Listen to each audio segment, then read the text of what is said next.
Hello and welcome back to Wild Woman Podcast. And if you're new here, thank you for being here. And I will just ask, which I forget to do very often, if you do enjoy, if you're watching or listening on YouTube, please do hit like, subscribe. I'm really passionate about getting the stories of these amazing women who have been coming on the podcast for the last 2 years, 100 and counting. And just, I feel very privileged and honored to be doing this. And I know these podcasts and these women are helping change lives. And we're at such an important time on the planet. I think the more inspiring stories like this can be shared more broadly and widely in the world, the better. So thank you. I have a beautiful guest with me today. Her name is Julianna Jay. She's from County Clare on the west coast of Ireland, a beautiful place. And we were just chatting before I give her a little intro, but just we were chatting before I hit record, and she very quickly, as a channel, which she is, among many other things, was able to sort of track back to when we first met, which was almost 10 years ago when I was going through my experience of breast cancer, which I've spoken a lot about here. And it was such I can't even recall how I found her, or she found me, but it was meant to happen. And it really had played such an instrumental part in my own journey to being where I am today, because we're all pieces of the puzzle for each other. So just to introduce Juliana, she's a soul illuminator. I think such a beautiful description. She's an intuitive soul mentor, inspiring sensitive empaths to live authentically. She's a soul and Akashic Records reader. She's a seer. She's an author, and she's the creator of the Soul School self-help program. And I know as well, I came to her Soul Sisters gathering. I can remember a few times in Galway, and I was just taken very much by the nature of the people. They're very sensitive, very empathic, and I think if you feel that, and I think many of us are, life can be challenging. So she does beautiful work helping sensitive people to rise and reclaim their self-worth through self-awareness, balance, and boundaries, a key one. And she's a regular guest on international tele-summits, podcasts, events. She lives lives to the fullest, and she shares wisdom on emotional intelligence and the value of empathy in our lives, inspiring all who hear her to deep dive, to discover and live their true soul story. Wow, isn't that why we're here? And isn't that the time we're living in, Juliana? Welcome to the podcast.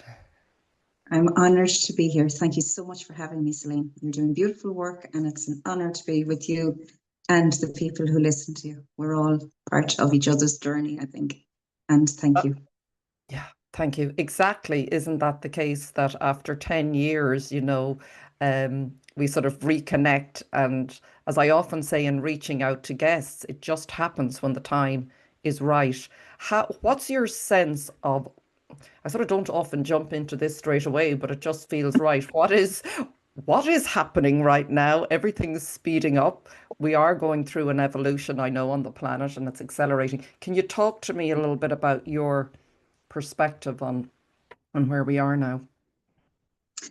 Well, I think that there's the sense of duality is very strong between the dark and the light, and we are no longer allowed to just be complacent and going along with the status quo. I think we're all being brought within and asked, what's your truth? What's fake? What's true? Where are you?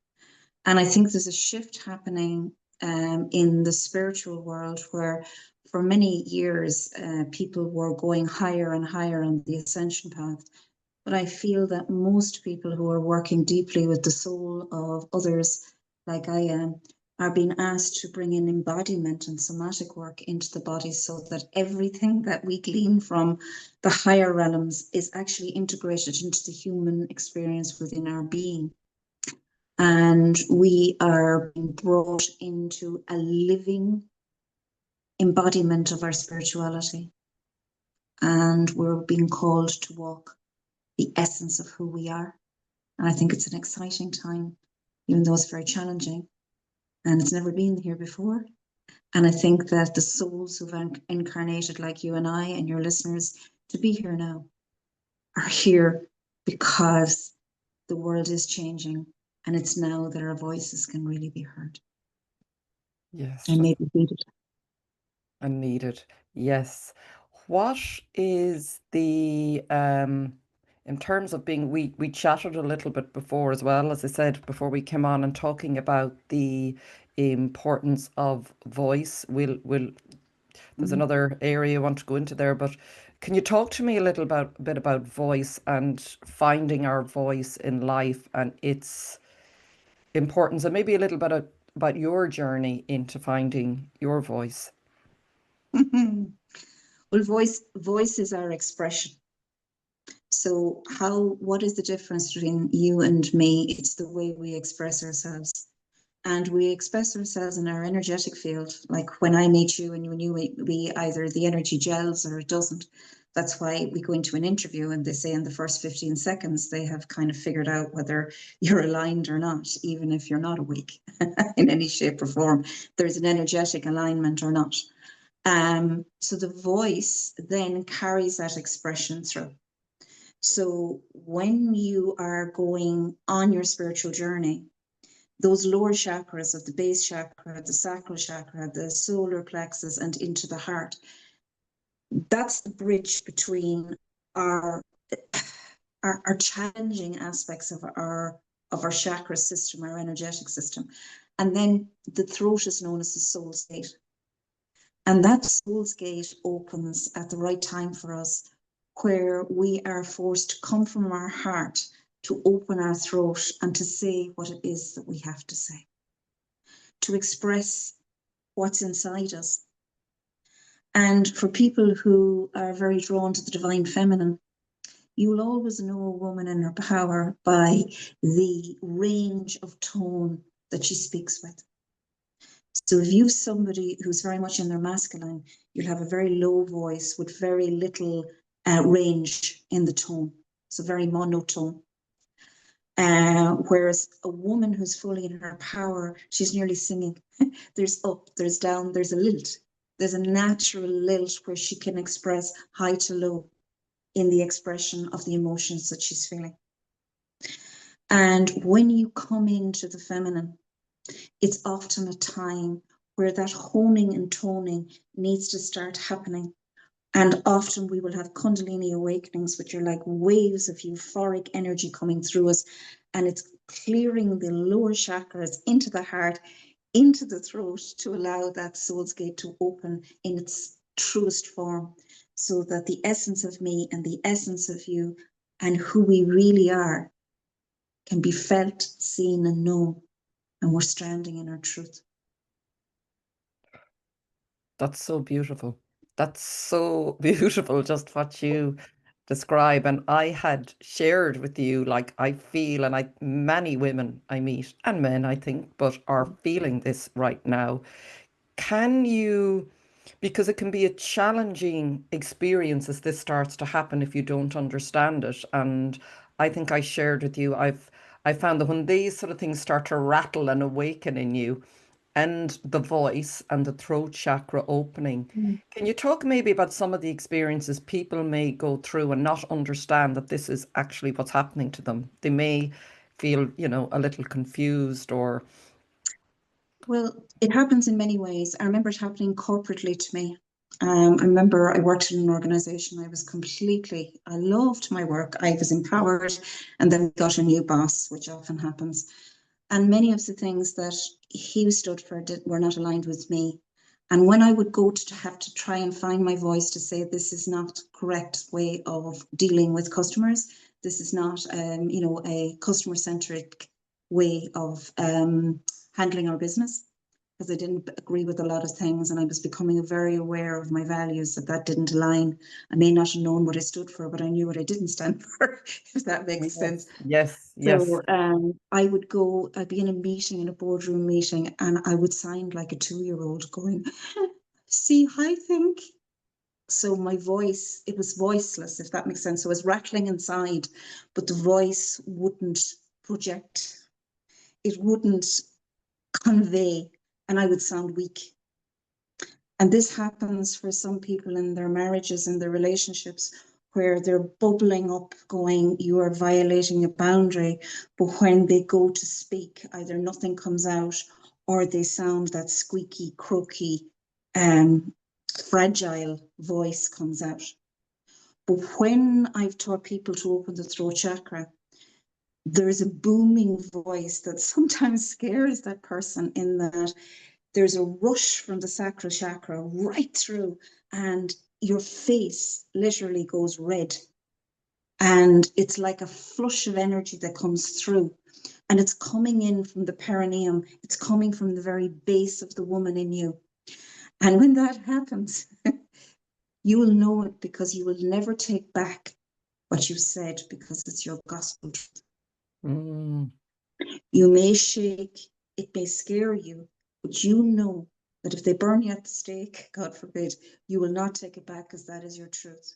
And that's when you begin to know the difference between speaking to be heard and speaking to be heeded. And there's a big difference. Talk about that a little. Yeah, please. If somebody hears me, yes, their hand, the hammer, the anvil, the stirrup, heard the words I said. But when I speak in a way where I want to be heeded, I'm coming from my heart and I'm saying my truth. And it's felt. It may not be approved of. You may not align in that value. But you know that person has heard your heart. And then they have a choice whether to honor what you've said or not. So when a woman who falls silent is a dangerous thing. Because she's really assessing what's going on. And when she finally does find her voice, she will speak her truth, because we are here to enjoy the experience of Earth School, but also to be the essence of our soul, to be the visionary within, and to say how our soul lens sees things. So how I look through my soul lens is based on my past lives, my experiences in this life, my perceptions, my family, my environment. And I should have a different soul lens than someone in a different community, in a different environment. And I need to know that what I have to say is as worthy as somebody else, but I also need to be able to honor what they have to say and encourage good dialogue. And open forum discussion. And when we open spiritually, the curiosity box opens, and we begin to actually wonder, what don't I know? If I didn't know that before my awakening, what don't I know now? So the opening of the voice is when you step in to take your power back. And you can do this through, eating the right foods, using the right essential oils, developing personally and understanding your needs and values, which is a passionate thing for me. Because I think if we don't know who we are, how can we ask somebody to honor our view, honor our needs, because we don't know how to express them. So that in itself is a whole part of the personal development journey that I love to bring people on, because they smile, it's fun, and they're like, yeah, that's me. And when that comes up and it's challenged, a confidence comes in and it says, I need you to know me. I need to explain who I am. And I need you to hear my heart. And if we align, we're soulmates. It's a beautiful feeling to feel that connection, but it comes from raw truth. Yes, yes. I've been feeling that a lot more in the relationships that have come into my life in the last few years. And I suppose it's just the frequency, a family of frequency, they say, where just people who've come in who hear and see me, and I hopefully do the same for them. And at the same time in the world, it seems like, I suppose that's what we're hopefully opening and into, in like what you described at the beginning, we're at these sort of extremes. Is this part of my feeling of this sort of catalyst almost, so that eventually it will almost pop, this extreme polarity. Um, that each of us, if we can find our own center and our own truth, that's to me where so that the answer lies, whereas we're not at the moment, we're sort of extremes of not being able to hear each other. How is that? How do you see that? I love what you just said. I feel there's always duality. There's always light and shadow. We cannot live without the contrast. But many of the jobs that we would have done years ago are being taken from us and automated. We've never had as much time for personal development. We've never had as much time to travel, to retreat, to have experiences, and to widen our soul lens. And in the polarity that we look at, like poverty, war, greed, all of these things are like reflection mirrors back in to say, and who are you, Julianna? Where do you stand in this? What do you really believe? I was talking to a lady yesterday who is, she has fought very much for Gaza, and she was saying, Julianna, I cannot be fake anymore. I just can't. She said, I only can embrace my truth now. And she said, I have become critically aware of what I stand for. And she said, sometimes that's not easy. So sometimes this awareness journey is not easy. Sometimes it would be lovely to knock it all off. It would be lovely to know nothing about it. To be unaware. But when you are aware, there's like a responsibility within you to help people to become emotive, to create movement, to create the change we want to see in the world without just talking about it. So the change that you see and the change that I see are probably very aligned, and yet there's nuances. Mm. And always being able to leave our legacy. That's when people are getting to know our essence. And I read a poem, and I don't know the other lines, but one line really struck me. It was a letter from a granddad to his grandson that he wanted to leave behind. And he said, don't omit to take a black eye for something you believe in. And it struck me, and I thought, we've never really been taught to do that. And yet our history and everything was there, and I'm not into violence, but I have to be aware of who I am, what makes me tick, where my spirit lies well, and where my spirit feels drained. I need tolerance, I need patience. I think we all do. But then there's a time to stand up. There's a time for us to rise and reclaim the self-worth that's within. And that's within every soul. And if we start by knowing ourselves, it's got the power to transcend all. Because when I know who I am, if you have an attack on me, I'm not floored. I'm aware it didn't feel nice, but inside I know I am still me. And what you think of me is something that I will take into my being, but it will not crush my essence. It's an opinion. And that's a hard thing to embody. But as spiritual seekers, that's the journey we've been on. It's the heroine, it's the hero journey of tapping into the essence of who we are and saying, what have I come here for? What is the nature of my journey? Why are these challenges coming forth? Why am I feeling this polarity so deeply? And how can I stay in my truest essence? How can I remain on Earth School with this feeling of joy in my heart as I balance my journey into the self. So when I do Akashic and soul readings for people, and they come to me and say, Julianna, will you tap into the heavens, into my Akashic record, which is the story of your unique story of your life. And they say, can you tap into to say for you, maybe your cancer journey, why this has happened to me? Or tap into why my dog's not talking to me.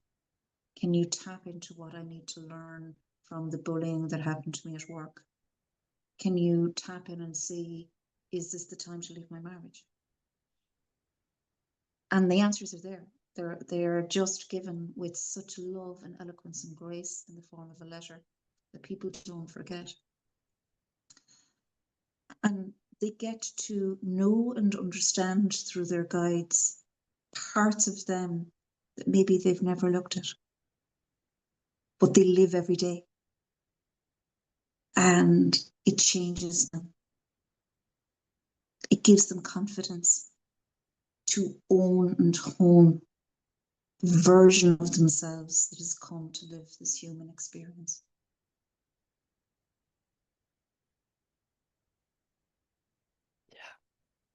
You talked about Earth School, so that just brings me to, as you said, the experience. I study astrology. I've been studying it for the last 3 years, and it's been another tool for me to understand and empower myself to know I chose this. I mapped it all out and I have everything I need here. I don't know what I was thinking when I did, but I did. And the key is, yes, with the challenges, but I have everything I need to do this journey.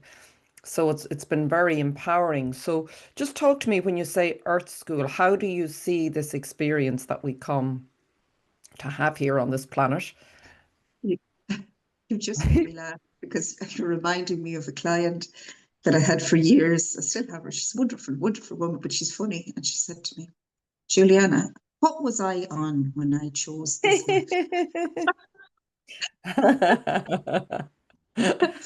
You are. Yeah, it's like, really?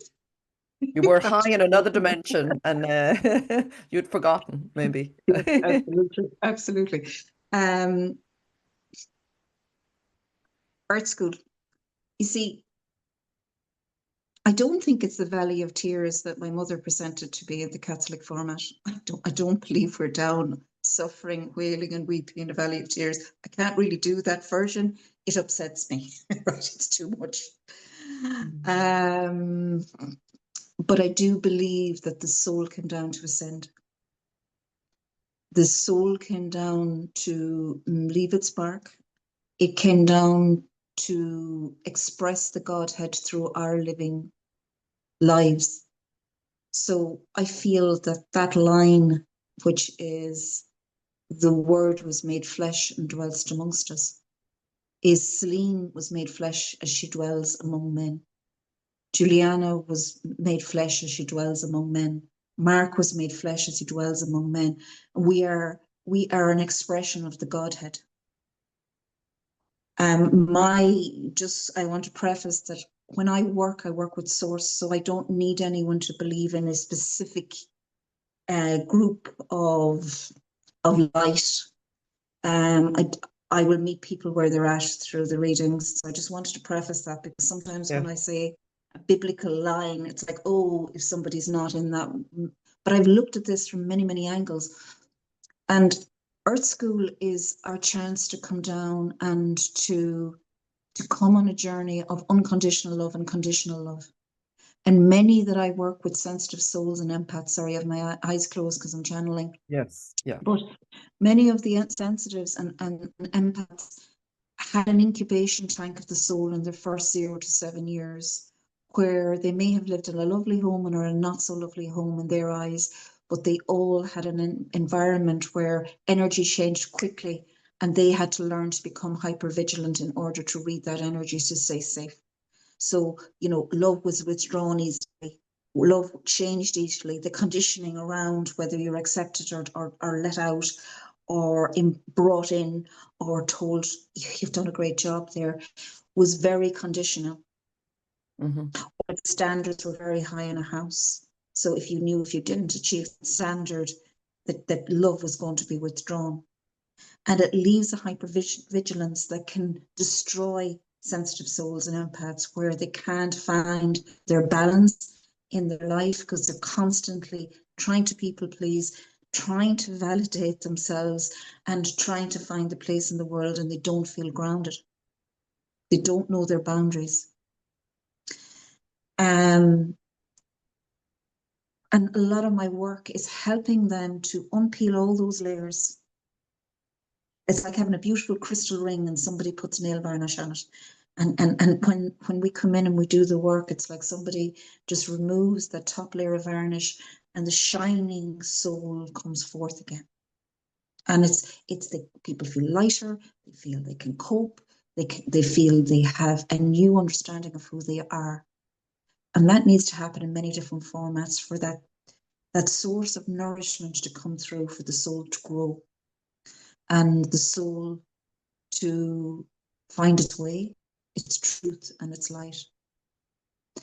So Earth School is a school that we come to as souls to embody what it is that we need to embody. Some souls stay a long time. They may live till they're 100. Other souls come into Mammy's tummy and are never born for many reasons. And that's a lot of work that I've done with people, is understanding that terribly painful journey. Some children come on earth for a short space of time and they leave this earth quickly. Sometimes walk-in souls come in and they take over that body when that child is struggling in a hospital or in an accident. And all of these have been shown unto me in the Akashic Reader, and it's been fascinating because they're all things that I had no concept of. But the soul is the master puppeteer of our lives. Our soul contract actually determines the journey of our lives, whether we're aware or not. When we can come into a state of being, understand our soul contract and understand what we're here for, in some way there's an acceptance of the bumps on the road, the crossroads we're facing. We become a lot wiser in the decision making. We become a lot clearer that this life is a precious experience our soul has chosen, and that we are constantly being guided, if we tap into that,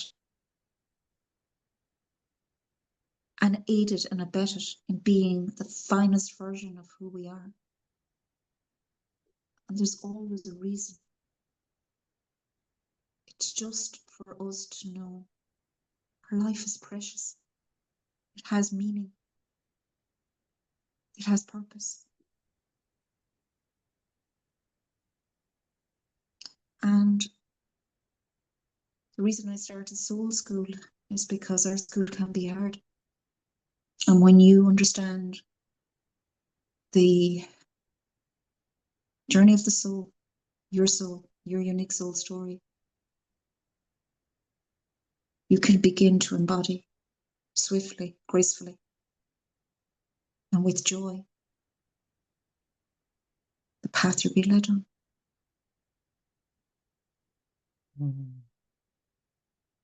Yeah.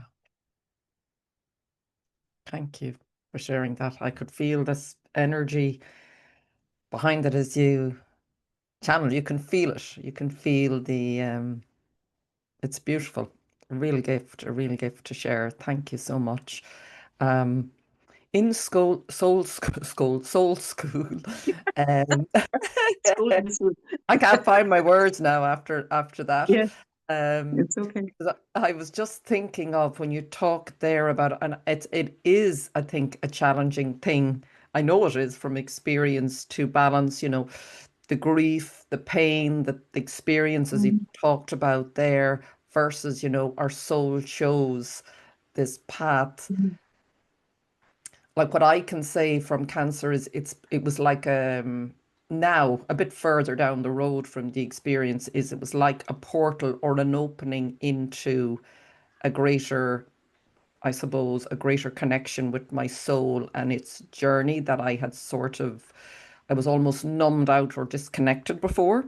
Like how, and yet at the same time, having compassion if you're going through something so painful, you have to go through it.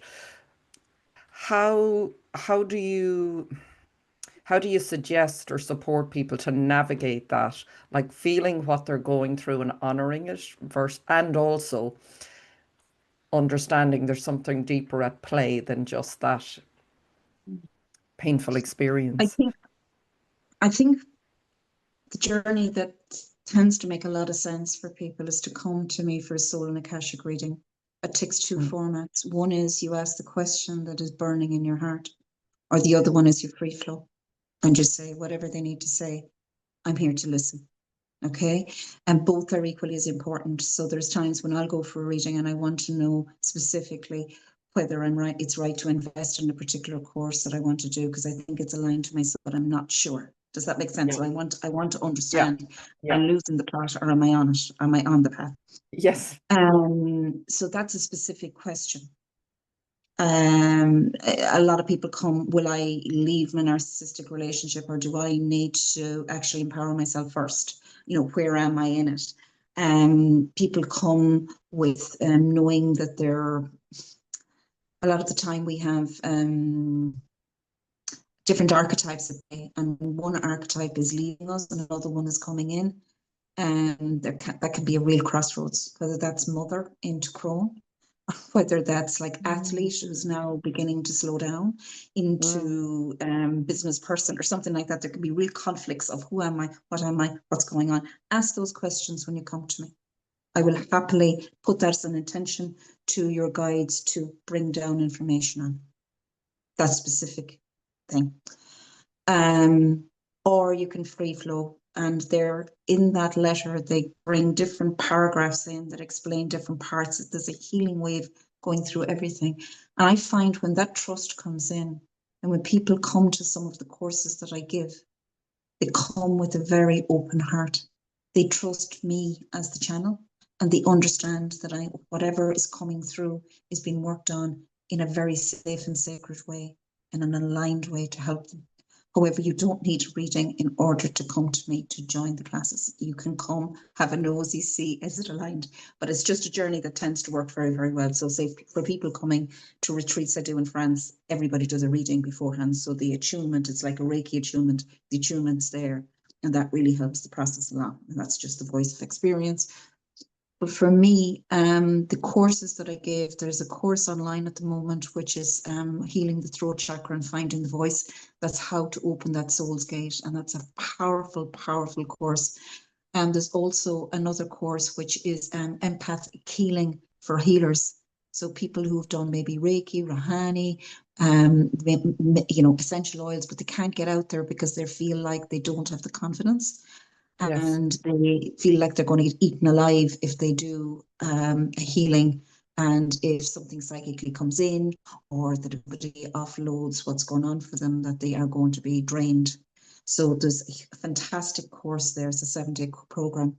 And the next Okay. course that I'm teaching myself is on the 15th of November in Ennis in my new healing centre.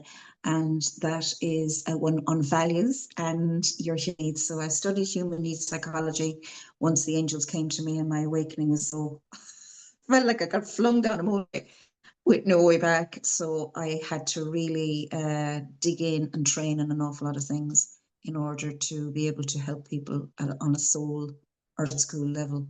So I am going to be teaching people to look in a very fun way at what are your values.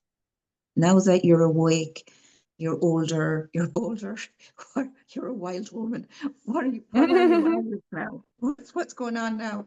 So that you can own them. And if they come up in conflict, that you can realize I need to negotiate for those or I need to walk away, that you have that sense of empowerment. I'm also going to teach your human needs psychology. So understanding your needs. So for example, I had a lady yesterday who had just fallen in love, she thought, with somebody new after a very deep narcissistic adventure with her past husband. and all the old stuff came in. So she needed to look at her values, she needed to look at her needs, and she needed to understand herself so that she could negotiate her boundaries, because she had felt so vulnerable starting again. Okay. So there's so many times we start again.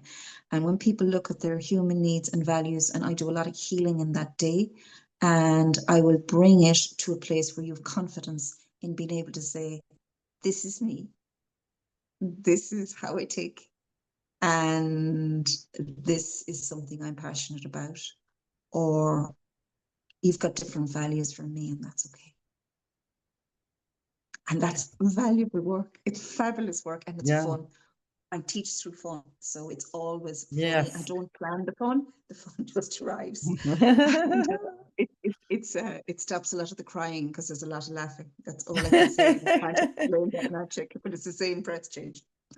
Yeah. So that's the next course. So that's something that it's a 1-day course people will love. Okay. And then I'm also just about to launch another course on intuition. So for people who are already on the path and intuitive, who want to heighten that sense of connection with other realms, heighten that sense of guidance in their lives, and build even a deeper trust, and to maybe go further in their spiritual experiences. So that's coming in at the end of November as well. That's another 1-day course. And I'm also building these courses online in the future as well. So lots of exciting stuff Yeah, happening, you have Sleep. amazing things happening. And it just feels Yeah. like when I'm listening to you, I'm like, oh my God, yes, like it's so the right time because, you know, and I'd like, I mean, there's a few things I want to ask you, and I also want to talk about the Magdalens in that work because we had a conversation about it before. But before I Mm-hmm. go into that, I just want to, and I think you're sort of touching on it there, many of the things that start to come up when you just, can you okay, we hear the word waking up all the time and it means different things to different people. Just maybe give your little, how would you describe what that is? You mightn't like what I say, It's all good. but I think we come in awake. We've been awake all the time. The only part we awaken to is the energetic component of life that we were never explained, intuitive, energetic. The rest of it, we've been awake to what we needed to be awake to, because I think our journey is one that unfolds exactly as it needs to. So if we have a very psychic child at 12 who's struggling maybe with mental health, and people are saying he's hearing voices and stuff, that's part of his path.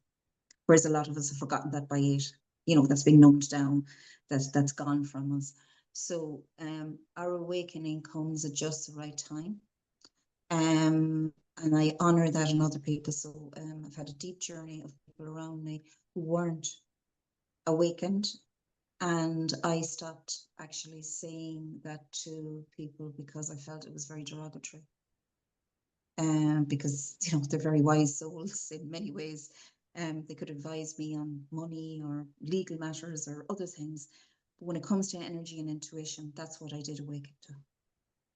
I woke to the fact that we are energy, that our lives are energy, and that we're intuitive beings, and that is our natural pathway, not a supernatural pathway, that is the essence of who we are and who we always were.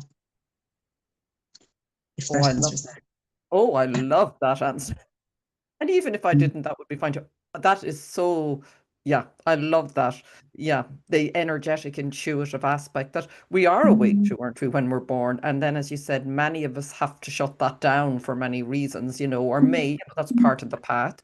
Is that to make us, just as an example, is that to sort of, I'm very interested in.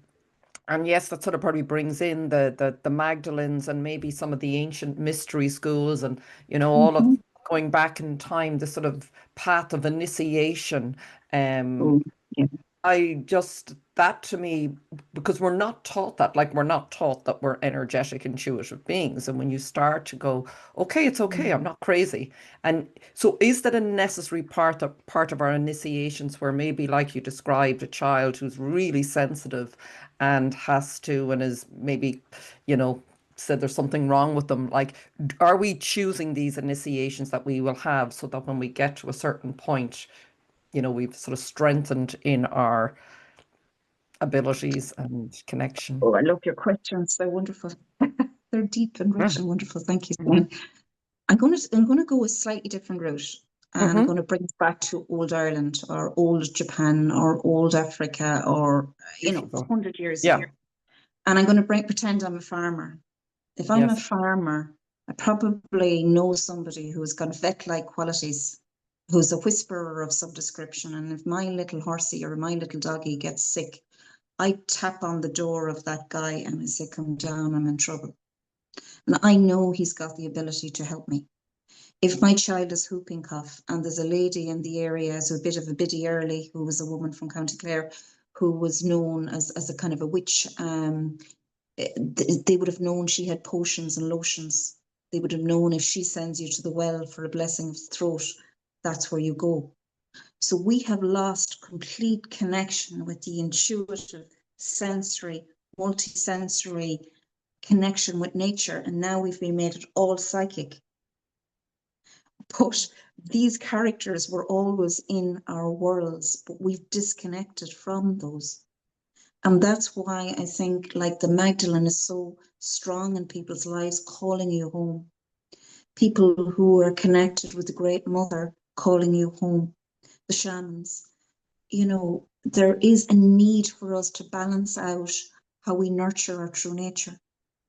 And there is a need within us deeply to actually peel back the layers and get our feeling bodies going. What do I feel?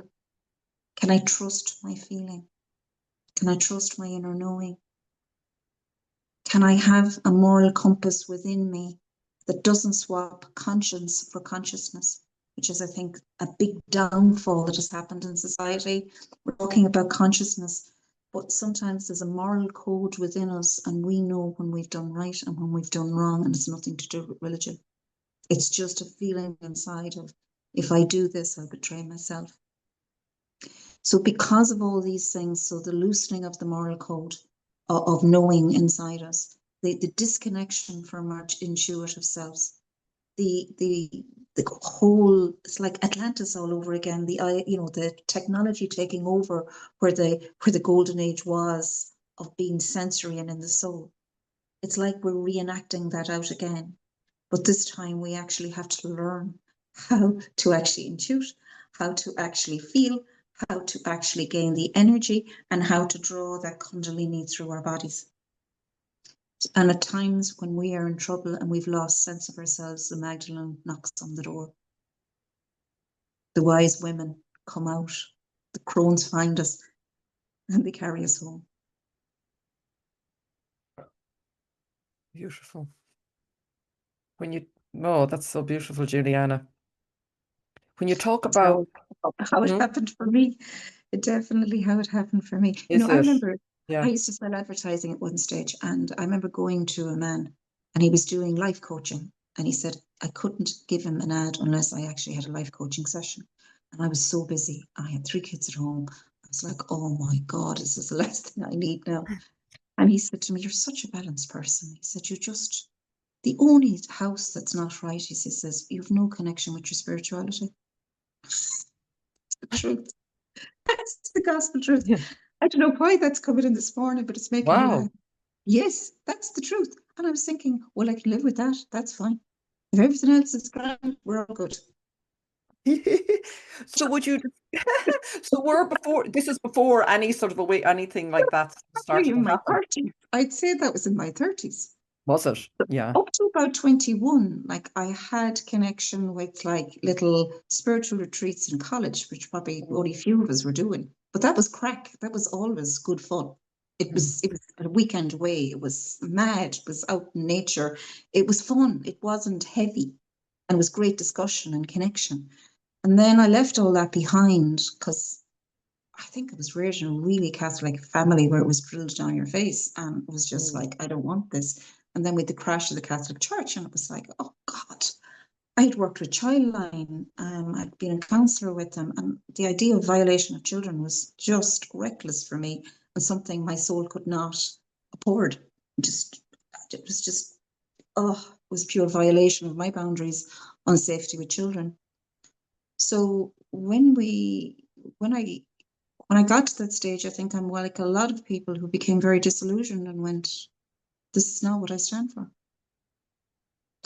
And then there was a gap, but I was okay with my gap. My life was busy. And that's why I think the Magdalene calls when she calls. Our spirituality comes when it needs to. Our soul awakens at its rightful time when it's ripe, and the teachers come. Yeah, for sure. For sure. I've said that often on the podcast. Each guest is my teacher, like you are here today. Everybody, I've said that the guests, I'm just showing them. People ask me, where do you find guests? I said, I just shown them, I mean, something will obviously tickle my interest and there's something about that person. I need to contact them. So yeah, That's I when you're can. guided, Blaine. When you're guided, you're Yeah, being and being guided. able, yeah, Mm. and being open, I suppose, to listening, but sometimes we have to be brought to our knees. Well, I know I had to because I sort of resist a lot of resistance that sometimes we do, don't we have to be brought to our knees before we sort of cry out and go, please, God, the amount of times I've done that and the help has always come. But I try not to Mm. let it to get to always being on my knees because it gets a little bit, you know, um, Mm. tough. Yeah. Caroline Myss always talks about the power within will only shift when the power that we have externally doesn't work anymore. Mhm. So we are sovereign in our lives until we feel like, oh my goodness, I need a divine intervention here. I need a higher power. I Yes. need divine inspiration. We actually say those words. We say those Yeah. soul words because we're like, I don't know what to do. I didn't Yeah. expect this to come in. I have no idea what to do with this. I had a wonderful lady yesterday, and she was telling me her son murdered her daughter out of the blue. I mean, how do you process that? How do you go forth? I have another lovely, wonderful gentleman that I work with, and he went blind at 7. And his soul search has been so deep about why has this happened to me? How do I make sense of it, and how do I live with this? For other people, that's a cancer journey. For other people, that's losing a child. For other people, Mm. that's losing their business that they thought was going to go forever, or being accused in the wrong. There's so many times that kings come in, cannot understand, and we're baffled, and we need to find a way. And that's when the soul will knock and say, come here, try here. And that divine inspiration and source does exist for us all to Yeah. help us through. Yeah. What would you say to help people initially recognize that? So you're in the midst of something like what you Mm. described, and you Mm. haven't ever, you've always been out there like I was, the outside Mm. world was sort of, what would you say to help them start tuning into that soul voice?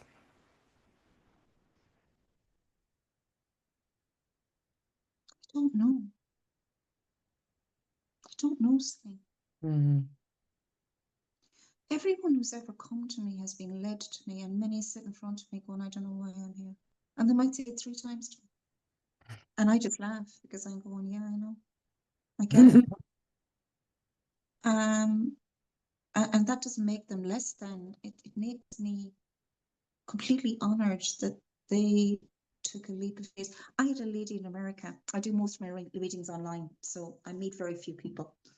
And that's the way my gift came in day one. I can read for someone just as effectively because the message is the message is the message. So, and that's a download. So it doesn't matter where that person is. Mm. But this lady said she had done no spiritual work. And her daddy died, and she had a very, very, very high powered job, very high, well paying job. And now she was struggling. She was struggling with the mom that she never got on with. And now she was having to mind her. And she was really at a crossroads, and she was in deep grief. And she said she found herself, this was unusual. She said she could feel this wave of energy come through.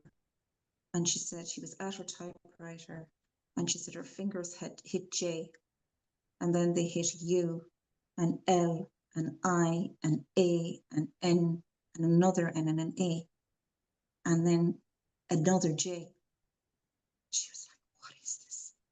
So she said, I trolled the internet and I found you.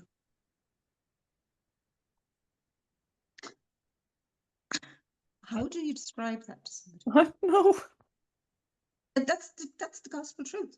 And she was in America, was she? Or She was where? in America. I can't even remember what state she was in I America. know, I know. And she said to me, this is fascinating. She said, I'm so analytical. I think she worked for insurance companies to find fraud. So she was used to going into minute detail to catch someone out to do the job. And she said, this is so inspiring. And her dad actually came through in that reading as part of her reading. Because sometimes some of my work would be mediumship work, just a certain percentage. Because sometimes we can listen to someone from the grave more easily than we can listen to our soul. And sometimes it's easier to listen to my soul and someone doesn't come forth from the other side. So I work in a lot of realms, and she just felt like, she said, I feel like I've opened like a flower and I'm hungry. And we've all had that feeling of, if I didn't know that, what else don't I know? And we did soul mentoring work for quite a while because she'd found me and she felt I was safe. And that's an honor when someone trusts me. And we brought her on a huge journey healing that soul. So she came from literally nothing, if that makes sense, into this. So I don't know how to answer your question, Celine. Maybe you could answer that question, or others. I don't know the answer. Yeah. I suppose we know it, maybe know it. I could say now that it's never been what I thought it would be, and it never is. Whatever things, certain things happen. Well, I felt I had to, everything that I had relied on, like you described, was just gone. It just, the outer world that I was trying to control and hold on to this was gone. And I literally felt like I was cracked open. And I think there was just, I think when an inner state, like you said, comes like that, it's like who's in the steering wheel? It sort of felt like that shifted for me. So me, the person was who was trying to navigate everything, and I'll do this and I've this here, and in that very logical way, that just was ripped from me. So it was like the steering wheel was handed over to something. That's the only way I describe it to people. It's like That's I perfect. surrendered and something else was Yeah. like I just sort of fell back and someone else took over the wheel, and I was like I was very scary, but at the same time, like you described, I'll just give one example here. Straight after cancer, and I knew it was really chronic fatigue, couldn't go back, knew I couldn't, didn't know what to do, completely lost, like just felt such a failure, going, people think I'm terrible, I can't go back to that job, and oh my God. And a woman I hadn't seen in 20, and I did ask, there was an inner call, I suppose, an inner cry, like of, What can I please, do? just, yeah, what do I do? Even if it just felt like I was talking to myself, it didn't matter. It was there, that hunger, as you describe. And when I said it, a woman I hadn't seen in 20 years, but I'd met her just before she had visited where I worked, very randomly just before I diagnosed with cancer. I hadn't seen her in 20 years. And then she shows up just afterwards and she said to me, I was telling her, I don't know what to do. And she said, there's a neighbor of mine and she's running the Artist's Way course, the book by Julia Cameron. Brilliant. Would you think of doing Oh, that? And I yes. was, but I'm not an artist and I don't know. But she said, well, you're considering what to do with yourself. And that was the first, my thing. And I'd say to people is you're given the next step, isn't it? You're always just given the next step. It's Yeah. like we're required to live in this perpetual, it's easier said than done. I'm not saying I do this all the time, but I know that I'm always shown, okay, what's next? What's next? What's next? I'm not always given the, there may be a bigger vision, but You're bringing a right sweet story in my life to me, Celine. Um, I had a friend and she said to me, we were out for a night out, and she said to me, will you do me a favor? Now, I was the girl who couldn't say no. She said to me, that's the song, isn't it? I'm just a girl who can't say no. I should have been singing it on the hour. Yeah. Um, She said to me, would you bring the angels to your house for 3 days? I said, what? And she said to me, will you bring the angels to your house for 3 days? She said, there's a girl who works with me and she'd asked me to do it and I have to find somebody else. And I said to her, are you out of your mind? I said, what do you mean? And we were sitting in the Old Grand Hotel in Ennis and there was a Mini outside and there was no one in the Mini and the Mini lights flashed.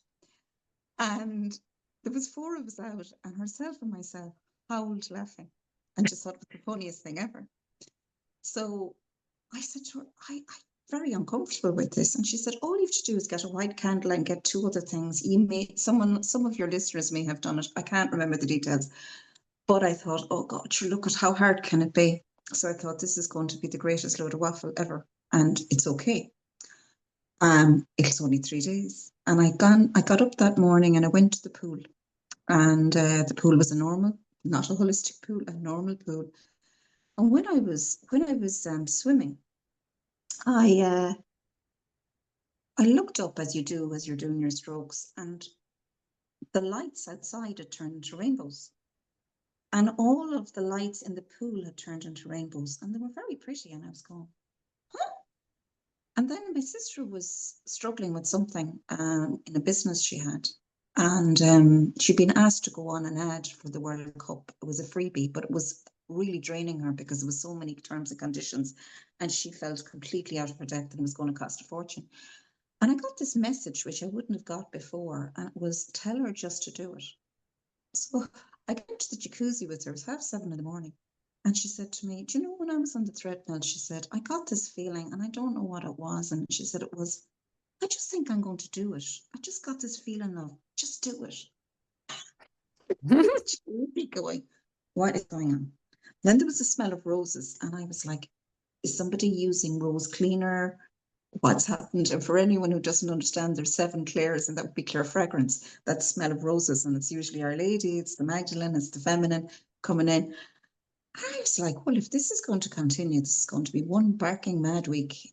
But those 3 days have lasted a long time, many years.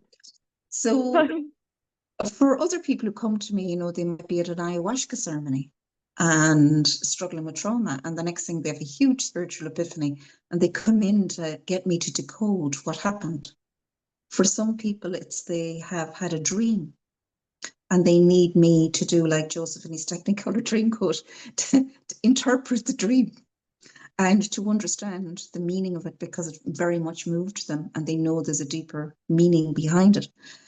So I'd love to tell you that I just do this and this, but honestly, when you're working with Source, it's a never-ending art school for me. And it feels so expansive, so grounding, but so otherworldly sometimes. That's kind of enchanting, but it's hard to explain. And it's lovely to be able to explain it to you, Celine. Thank you. But I think it's waking up for more of us. I'm having more and more of these conversations I know. in certain sorts. And it's like, I suppose that is the frequency of the planet, isn't it? And everything. So it feels Mhm. like almost the light codes are going on us at different, like I often feel through like something you might say, Juliana, and I'd feel like something has just switched on in me. And like, oh, what's that? And then I go about something else and someone else says something and I feel it through my body and it's like someone else turned on a switch. Mhm. So we're all doing this for each other, aren't we? We're sort of this, Yeah. it makes me sad sometimes when I think how polarized, but I suppose we have to get to these stages for us to break through. It's like in our own lives, isn't it? Sometimes you have to get to this sort of inner struggle and you have to get so great that something happens and then, the heart bursts open or the soul comes to the fore and it feels like that's what's Mhm. happening in the world too. Well, it's just a reflection of us, I suppose. Well, there's so many crystal grids opening. The Yeah. 7 gems that were laid down in Atlantis. Yes. Like a lot of those are just turning on. So that maybe the switch you're feeling, and then you go to places. I bring people on retreats in France because the portals over there and the light Yes. codes are so easy to access. And when you're breakfast, dinner, and tea with like-minded people, the bolstering is great. You just come back feeling, oh, I'm all full up. I have come into alignment with who I am, and I have the confidence to say what I believe in with those with ears to hear. And I don't need to be heard with those who don't. So there's like a balancing and a grounding and a boundary there too. So certainly spiritual experiences are something that is the norm now, where it wasn't. It's okay to say I'm going to my yoga class, I'm going to my meditation class, I'm doing my breath work for an hour.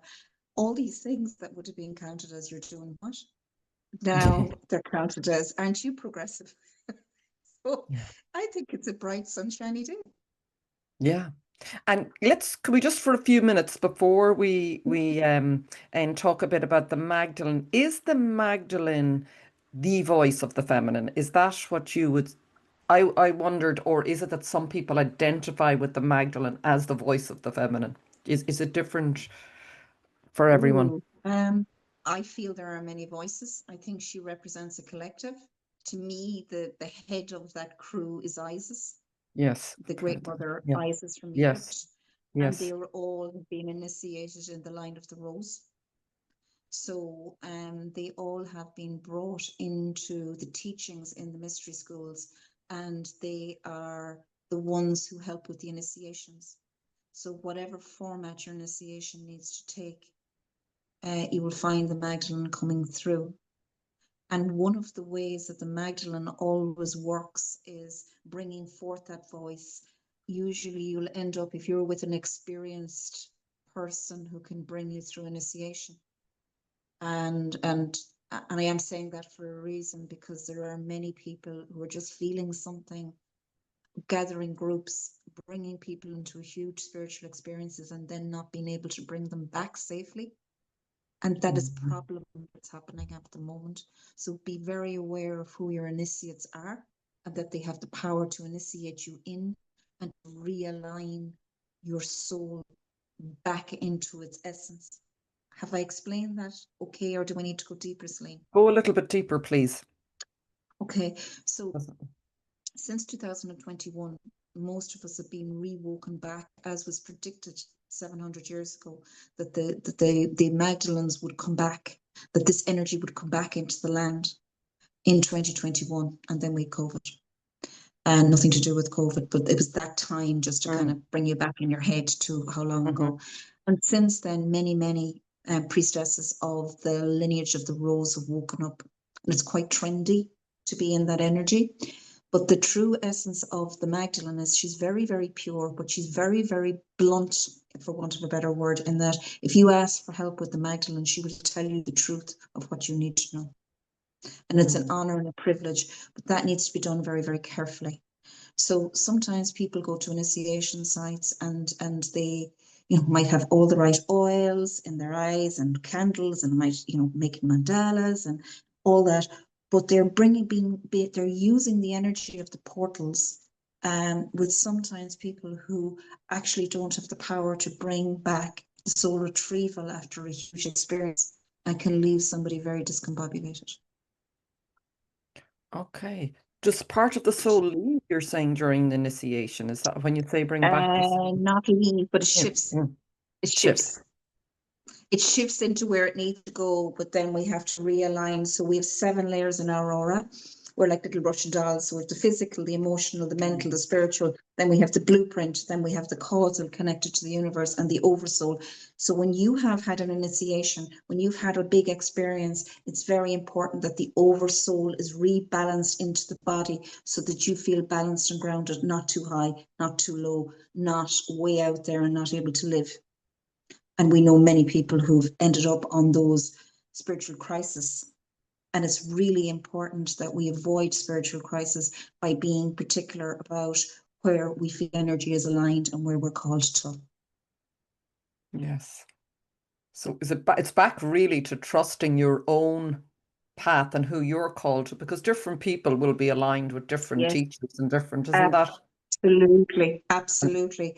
But it's just not going on a whim, if that makes sense. Yes. Suss out the work of people, their authenticity, and that it's aligned. There's a crew that actually go, and they all wear red bikinis, and it's like really funky and cool and all that kind of thing. And I know in France they're calling them the toddler priestesses.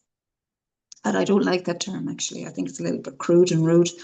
But there's a need to understand that initiation, as you described earlier, is a ritual and a rite, and that we have guides to manage and to bring us in. But we need to manage that process, and we need to know that we're safe. Yeah. And our energy needs to be in our container. And you need someone who can retrieve a soul if that soul feels like it's out of alignment, because there's nothing worse than having, I don't know whether it ever happened to you, Celine, with that feeling of I'm too high or I'm too low, I'm misaligned. Yes, often, I think. That's a journey Okay. for me coming back into balance. I can feel, I can feel, ungrounded, or I don't know if it's exactly the same thing. I can feel that, but I can also feel it's more, I would suppose it's more energetically almost being in over adrenalized versus grounded. Okay. That's Yeah, a yeah, yeah, slightly, yeah. that's been No, that's my own brilliant. challenge in life, is that sort Yeah. of, yeah, the sort of fire energy, I Well, think. and you've got a great fire energy, yeah, and that is very feminine. But I know regulation is a huge piece, and it's Yes. wonderful that we're now. I had to really learn about regulation through breath work, through mindfulness, through being able to do so many different ways. I do reflexology as well to bring the body back into balance, because when we are grounded and balanced, we can have more spiritual experiences. But when we're dysregulated, we go too high and we go too low. Yes. So it's actually about working in safe places where there's a good group around you who can lead you and mind you, and that you feel safe. So feeling safe is the most important thing that we do on our path. And then our wonderful guides can come in, hold us, guard us, guide us, and show us the magic, the epiphanies, the big Yes. stuff, the yummy Yeah. stuff. Yeah. Um, but the Magdalene is a voice for the woman. The Magdalene is there to bring forth a new power within you, a confidence and a strength that allows you to own your own journey, and yet to keep empathy and compassion completely within your soul. But for some, that could be Kuan Yin. For some, that could be Mother Mary. For others, it could be Bridget. For others, it could be Saint Therese Lisieux. There's just so many different icons, but they're all bringing forth the feminine, because we need that right brain ticking on empathy, intuition, creativity, and we need to keep that spark flying in a world that seems too harsh some days on our school. Yeah. Yeah. We need to come back into balance, he said, really, isn't it? Like, so Yes, many of us have lived in the masculine. I had cancer on the right side. I knew it. I was like, you really. know, there was nothing stopping me. But it was a fight or flight, um, and very much related to what you said earlier about when you look at, and it's no judgment on my family. I think, that's, we're all, everybody's doing their best, but that hypervigilance that can develop as a very young age, what you said, that really rings true for me. And I think for many who will be listening, that then you're sort of in that state of not feeling safe. So it's very hard then to access those. You're sort of in this fight or flight sort of way in the world. So I never was grounded enough to really be able to, never felt safe enough to go to that place. And I never understood it. So you put it so beautifully. It is the most important thing to really, isn't it? That's so beautiful to hear. I think it'll help so many people to hear it as well. Um, that safety and that support. Is there a why now? Just to say, why is it just because of this particular time we're living through on the planet that the Magdalene is really coming to the fore, and the feminine? We need it. We need them. We need there to be a counterbalance. We need there to be an alternative voice. We need there to be wise moral guidance. Mothers need to be able to speak to their children.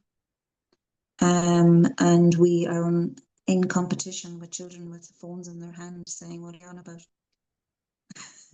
We are in a world where progress is being pushed as the only way. And yet we go to a funeral tonight and we'll hear he was a lovely old soul, the way he minded his mother, the way he used to make the bread.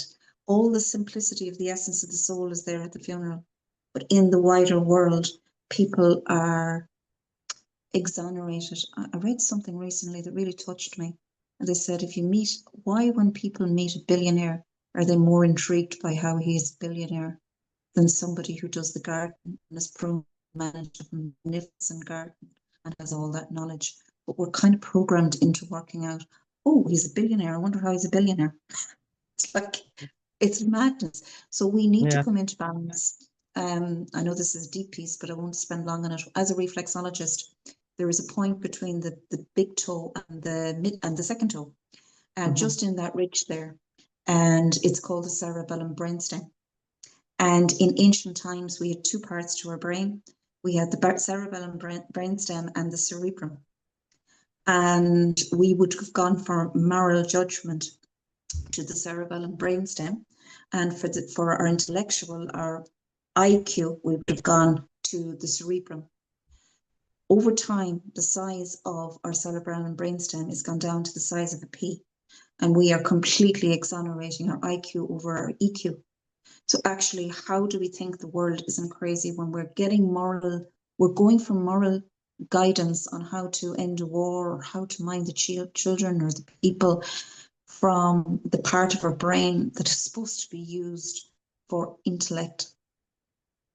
But a life well lived will be a life where you will remember the moments of magic, the moments that touched your soul, and the moments that you felt love, connection, and warmth. And we've forgotten that. What excites you most right now, Julianna, about life, your life? I did a day in St. Bridget's Garden for a group that I taught the chakras to. We went down to a little part, and St. Bridget's, when I closed my eyes, she opened up a map of the world. It was like a tea stain map of the world. And she said, Julianna, you came back, now go. Visit the world. Now you can. Travel really excites me. Went to Bali, went to Nepal on a humanitarian trip. I'm constantly on and off planes in my life. And it's not like I like packing, because that's relevant to me. But I love the experience of polarity. I've done work in Africa. So the fact that we can get on a plane for something reasonable and actually explore this world, I think that's so amazing. I also think it's amazing choosing this life, and all the changes have happened over the last 12 years have been tough. Many of them I've had to give away things that I never thought would leave my life because they were no longer my truth, and that was not easy. However, there's a sense of freedom that I'm sovereign within myself now, and that things that go wrong are within my power to look at, to embody, and to accept if there are little bits of me that I need to just become okay with. Or I have the power to change them if I feel that that's what I'm drawn to. So I have this autonomy, and I think that's the autonomy that we're all being given. We're given an opportunity to live out the soul advantage and to use some of the technology that's great to save times in our lives, but to actually have the education, the emotional intelligence, and the merging of a new force of light that's coming on this earth. And I think we can build a new utopia where souls are honored for their differences and that there is a sense of freedom for all. And that excites me. Beautiful. I was going to say, what does it look like to you, the world or how would you like to see it in 5 or 10 years? You're sort of answering it a bit there, but what else would you say?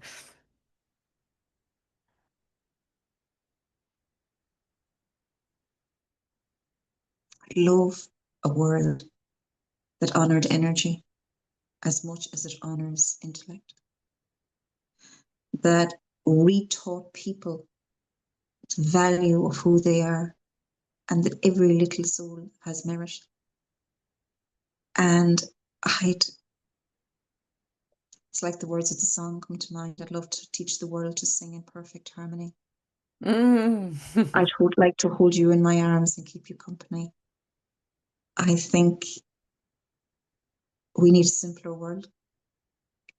And I think conversations that we're having now are rich.